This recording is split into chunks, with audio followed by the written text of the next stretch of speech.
Kwento ko rin po kasi yung dun sa babae na yung may namit din po siyang guy. Ha? No? Meron ka din. Si Janelle? Yung time po na nagkakalabuan po kami, may nakausap po ako na doon ko rin po na-share po sa kanya po yung... Nagkakalabuan. So meaning, kayo pa. Yes po. Pero yung, nagbibigay po sa akin yung guy ng advice po. Pero Sino yung guy? alam ko pong may gusto po siya sa akin. Saan mo na-meet? Magkaibigan talaga kayo? Hindi po. Pero alam ko pong may gusto siya sa akin. Tapos, sinasabi ko po sa kanya yung mga problem po namin. And then yung guy po, wala naman po siyang intensyon na hagawin ako or ano po. Gusto niya lang pong ipaintindi sa akin na hindi ko daw po deserve yung ganong treatment. Naku, charot-charot lang Pero yan. may Wala gusto kang wala sa'yo, siya. sinabi mo. Oo, charot-charot Opo. lang. Nandito lang ako para maging kaagapay mo. Huwag kang maglalandi kita agawin. Yung mga ganun, minsan abangers yun eh. Aday!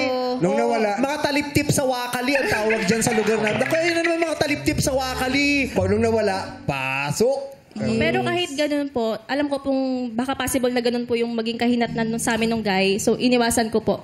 Bali, naging okay po kami parehas. Then, Pero saan kayo nagkakilala nung lalaki? nung guy po, taga sa amin lang din po. Paano nag-start kayo mag-usap-usap? Siya yung nag-message sa'yo? Yes po, parang ganun po. Tapos nakipag-message ka din. Opo. Paano mo nalaman na may gusto sa'yo? Sinabi ba niya? Na... Hindi po, years pa po. Years po. Matagal na Yes siyang po, opo. may Pero hindi ko po siya crush. pinapansin po. So ganun din, bumaling ka din sa Yes po, sa opo. iba. Oh, kasi para mag-open siya rin ng problema Yes po. eh. Then eventually po parang nirealize ko na ayoko na lang din pong gawin sa kanyang ginawa niya sa akin. So in-stop ko po yun.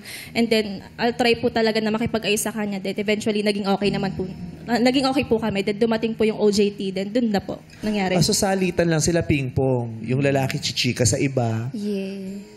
Pag nagkabagutan, tapos mag-aaway, magbabalikan. Tapos si girl naman chumika din sa iba. Yes. Tapos naayos. Tapos nung naayos, nagkabagutan, chumika ka rin sa iba. So, it's a cycle. Parang nagagantihan Naging sila. cycle. Di ba nangyari, ikaw muna, tapos gumanti siya. So, nung nalaman mong gumanti siya, kaya inulit mo naman yung sa OJT, yan ba yun? Doon po ako nagka-insecurity sa guy po. June. Kasi sinabi niya sa'yo na meron siya nakakausap din. Opo.